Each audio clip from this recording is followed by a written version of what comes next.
Google, Microsoft లాంటివనుకోండి. $1,00,000 కట్టి తెచ్చుకుంటారు వాళ్ళ ఎంప్లాయీస్‌ని. ఎంతమంది అంటే అంత తెచ్చుకుంటారు. కానీ స్టార్టప్ కంపెనీల పరిస్థితి ఏంటి? అదేనండి. ఇప్పుడు దాన్ని డిస్క్రిమినేషన్ ఎఫెక్ట్ కదా! కదా! ఇప్పుడు మీరు పెద్ద కంపెనీస్‌కు మీరు ఫేవరిటిజమే గదా! ఇండైరెక్ట్‌లీ డబ్బున్న వాళ్ళే తెచ్చుకోవాలి, పెద్ద కంపెనీసే తెచ్చుకోవాలంటే మీరు ఫేవరిటిజమే గదా పెద్ద కంపెనీస్‌కు. రైట్. మరి పెద్ద కంపెనీస్‌కు మీరు ఫేవరిటిజం చేస్తున్నారంటే మీరు బయాసు, ప్రెజుడిసే గదా చిన్న కంపెనీల చాలా మీద. దారుణంగా. అంటే ప్రెజుడిస్ అంటే మీరు పక్షపాతం చూపిస్తున్నట్టే గదా! ఎప్పుడైతే ఏ డిసిషన్ అయినా, ఏ డిసిషన్ ఎవరు తీసుకున్నా పక్షపాతంగా ఉంటే అది అమెరికన్ రాజ్యాంగం ప్రకారం చెల్లనేరదండి. సూపర్. సో అందుకనే ఇవి చెల్లనేరవు. అంటే ఓకే. నా లీగల్ అనాలిసిస్. ఎందుకంటే నేను కూడా అమెరికాలో చదువుకున్నాను గనుక లా చెప్పగలుగుతాను. అక్కడే ఉంటున్నారుగా మీరు. అవును.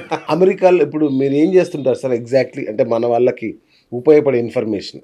అంటే నార్మల్‌గానండి నా అనుభవము నేను ఇండియాలో లా చదువుకున్నాను. ఇక్కడ యెస్. కూడా ప్రాక్టీస్ చేస్తాను.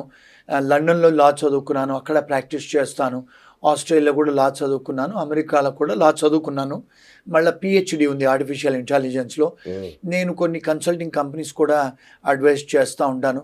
మా ఫర్మ్స్ ఏంటంటే ఎవరైతే ఎన్ఆర్ఐస్ ఉంటారో యెస్. వాళ్ళకి ఏదన్నా ఇబ్బందులు కలిగితే, అంటే ఇప్పుడు మ్యారేజ్ ప్రాబ్లమ్స్ అయినా, లేకపోతే ఎంప్లాయ్మెంట్ ప్రాబ్లమ్స్ అయినా, వీసా ప్రాబ్లమ్స్ అయినా, ఏ ప్రాబ్లమ్స్ అయినా వాళ్ళకు మేము సూచనలు, సలహాలు ఇస్తూ ఉంటాము. ఓకే. ఎస్పెషల్లీ తెలుగు వాళ్ళు ఫోన్ చేస్తూ ఉంటారు మాకు. ఎందుకంటే వాళ్ళకు కంఫర్టబుల్ ఫీల్ అవుతారు తెలుగులో అడిగితే అని. అవును. మేము అందరిలాగా ఏదో $500 తీసుకొని సూచనలు, సలహాలు ఇవ్వము. చాలాసార్లు కూడా ఫ్రీగా ఇస్తాము.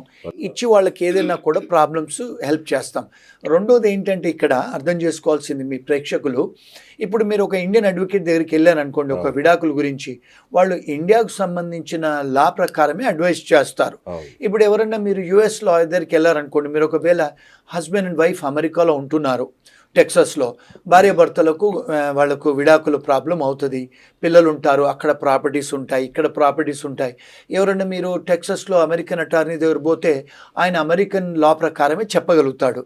మరి ఒకవేళ వీళ్లకు ఇండియాలో పెళ్లి చేసుకొని హిందూ ధర్మం ప్రకారం అక్కడికి వచ్చి విడాకులు తీసుకోవాలనుకుంటే మరి అక్కడ ఒక బిడ్డ పుడుతుంది, ఇక్కడ ఒక ఇండియాలో బిడ్డ పుడుతుంది, ఇక్కడ ప్రాపర్టీస్ ఉంటాయి, అక్కడ ప్రాపర్టీస్ ఉంటాయి.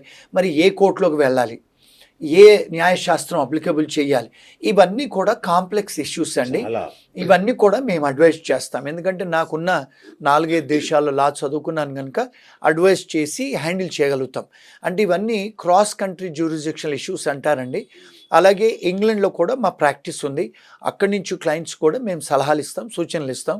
ఎందుకంటే నేను ఆస్ట్రేలియాలో కూడా లా చదువుకున్నాను కనుక అక్కడ కూడా అక్కడి నుంచి కాల్ చేసిన వాళ్ళకు కూడా సూచనలు, సలహాలు ఇస్తాం. Wonderful sir. అంటే ప్రేక్షకులకి చాలా ఉపయోగపడే ఇన్ఫర్మేషన్. ఎందుకంటే ఇలాంటి ఇష్యూస్‌తో ఉన్నవాళ్ళు మిమ్మల్ని కాంటాక్ట్ చేయడానికి ఛాన్స్ ఉంటుంది సార్. అవునండి. Thank you. అండ్ ఇంకొకటి సార్, రివర్స్ బ్రెయిన్ డ్రైన్. అంటే అమెరికా వాళ్ళు తెలివితక్కువగా చేశారేమో ఇది అనిపిస్తుంది నాకు. ఎందుకంటే ఇప్పుడు అక్కడ మీరు అట్లా ఇంపోజ్ చేసి ఎవరిని రానియకుండా చేస్తే మళ్ళీ వాళ్ళు వర్క్ అంతా ఇండియాకే పంపిస్తారుగా. ఇది ఇట్లా ఇట్లా అవ్వదా అది? అవుతుంది. ఇప్పుడు ఆల్రెడీ చాలామంది వెనక్కి వచ్చేస్తున్నారు. ఇప్పుడు ముందు ముందు ఎవరైనా అక్కడ డిగ్రీలు, మాస్టర్స్ చేసిన వాళ్ళు కూడా మనకు అక్కడ ఫ్యూచర్ లేదని చెప్పి గ్రీన్ కార్డ్స్ ఇప్పటికే 20-25 ఏళ్ళు పెండింగ్ ఉంది. ఇంకా డిలే అవుతుంది. రెండోది ఏంటంటే ఇలాంటి పాలసీస్ వచ్చినప్పుడు కంపెనీస్ కూడా హైర్ చేయడానికి ఉండదు. ఎందుకంటే వాళ్ళ దగ్గర అంత ధనం ఉండదు, డబ్బు ఉండదు. రెండోది. మూడోది ఏంటంటే ఇప్పుడు ఏంటంటే ఎప్పుడు కూడా మీరు చూడలేదు, మీ మీ వ్యూవర్స్కి ఏంటంటే ఇది ఒక న్యూస్, చైనా వాళ్ళు ఇప్పుడు ఆర్టిఫిషియల్ ఇంటెలిజెన్స్ మీద కొన్ని వేల కోట్లు ఇన్వెస్ట్ చేస్తున్నారు. అమెరికాలో ఉన్న కంపెనీస్ని కూడా కొంటున్నారు చైనీస్. అబ్బా! ఇప్పుడు ఎప్పుడు కూడా చైనీస్ ఇండియన్ హైటెక్ ప్రొఫెషనల్స్కు వర్క్ పర్మిట్స్ ఇచ్చిన దాఖలాలు లేవు. ఇప్పుడు లేవు. చైనా వాళ్ళు ఇప్పుడు మన ఇండియన్స్ను ఇన్వైట్ చేస్తున్నారు, జాపనీస్ ఇన్వైట్ చేస్తున్నారు, వావ్! జర్మనీ వాళ్ళు ఇన్వైట్ చేస్తున్నారు. మన యంగ్ ఇండియన్ ప్రొఫెషనల్స్ని వాళ్ళు వర్క్ పర్మిట్ చేసి పిలుస్తున్నారు వాళ్ళు. ఓహ్!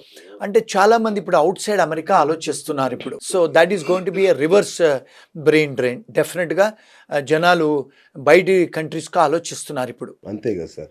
అట్లాగే సార్ ఇప్పుడు ఓపీటీ మీద ఉన్న విద్యార్థులు కానీ, స్టూడెంట్స్ కానీ, ఈ కుటుంబ సభ్యులు H4 మీద ఉన్న కుటుంబ సభ్యులు కానీ, వీళ్ళ పరిస్థితి ఏంటి సార్? వాళ్ళకి ఇబ్బంది కాదా? ఎందుకంటే ఆటోమేటిక్‌గా ఉద్యోగాలు తగ్గిపోతున్నాయి, ఆటోమేటిక్‌గా అవకాశాలు తగ్గిపోతున్నాయి. వీళ్ళ పరిస్థితి ఏంటి? చాలా ఘోరమైన పరిస్థితి అండి. ఇప్పుడు కదా! ఏంటంటే ఇంతకుముందు ఉద్యోగాలు పోయిన తర్వాత 60 డేస్లో ఇంకొక ఎంప్లాయర్ని ఎత్తుక్కోవాలి. ఇప్పుడు ఏం చేస్తున్నారు ఇమిగ్రేషన్ వాళ్ళు, 60 రోజులు ఎవరికైతే ఉద్యోగం లేదని వాళ్ళకు తెలిస్తే వాళ్లకు నోటీసులు పంపిస్తున్నారు, నోటీస్ టు అపియర్ అని. అంటే వాళ్ళను రిమూవల్ డిపోటేషన్ చేయడానికి వాళ్ళు నోటీసులు వస్తున్నాయి. అంటే ఇప్పుడు భయంకరమైన టైం ఇది.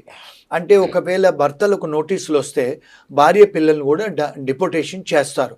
సో ఈ మధ్యకాలంలో మా ఆఫీస్కు చాలా కాల్స్ వస్తున్నాయి అలాంటివి. సో అందుకని జాగ్రత్తగా ఉండాలి.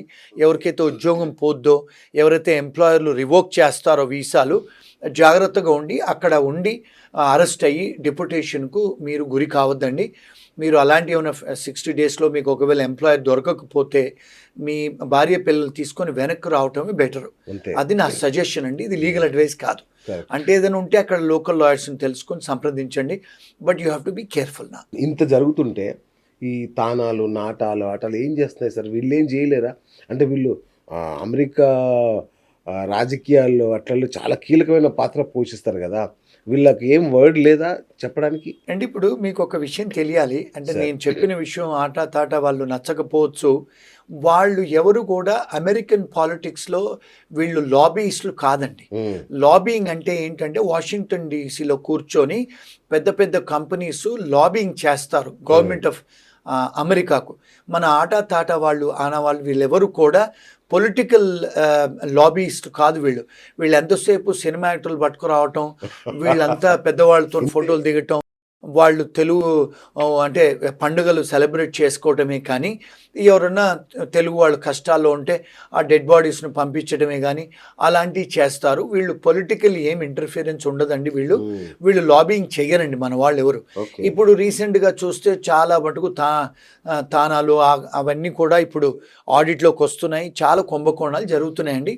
వీళ్ళు ఎవరు కూడా ఏం చేయలేరండి. వీళ్ళు ఇప్పటికి అందరికీ ఉన్న ఒక పెద్ద డౌట్ ఏంటంటే, ఇప్పుడు అమెరికాలో H1B వీసా మీద ఉన్న ఒక వ్యక్తి ఇండియాలో తల్లిదండ్రులకి అనారోగ్యం చేసింది, ఏదైనా ఎమర్జెన్సీ వర్క్ పడింది, రావచ్చా లేదా? వస్తే మళ్ళీ వెనక్కి పోవచ్చా లేదా? రావచ్చండి. దీని మీద ఇంకా చాలా మందికి డౌట్ ఉంది. రావచ్చు, పోవచ్చండి. కానీ వాళ్ళకు ఒక క్లయింట్ ఉంటేనో, లేకపోతే నిజంగానే ఉద్యోగం ఉంటేనే, వాళ్ళకి నిజంగానే పేరోల్ నడుస్తుంటేనో, వాళ్ళకి అవన్నీ లెజిటిమేట్గా ఉంటే వెళ్ళొచ్చండి, రావచ్చండి. డెఫినెట్గా ఎయిర్పోర్ట్లో సెకండరీ ఇన్స్పెక్షనో ఫస్ట్ ఇన్స్పెక్షన్లో అడుగుతారు.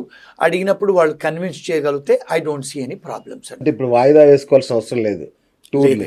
అంటే జాబ్ లేకపోతే మాత్రం రావద్దు. ఇంకా జాబ్ లేకపోతే వస్తే కష్టం అండి, మళ్ళీ వెనక్కి రాలేరు. ఇప్పుడు రీసెంట్గా కొంతమంది పంజాబీ వాళ్ళు ఇంతకుముందు పొలిటికల్ అసైలం ఫైల్ చేసుకొని గ్రీన్ కార్డు తెచ్చుకున్నారు.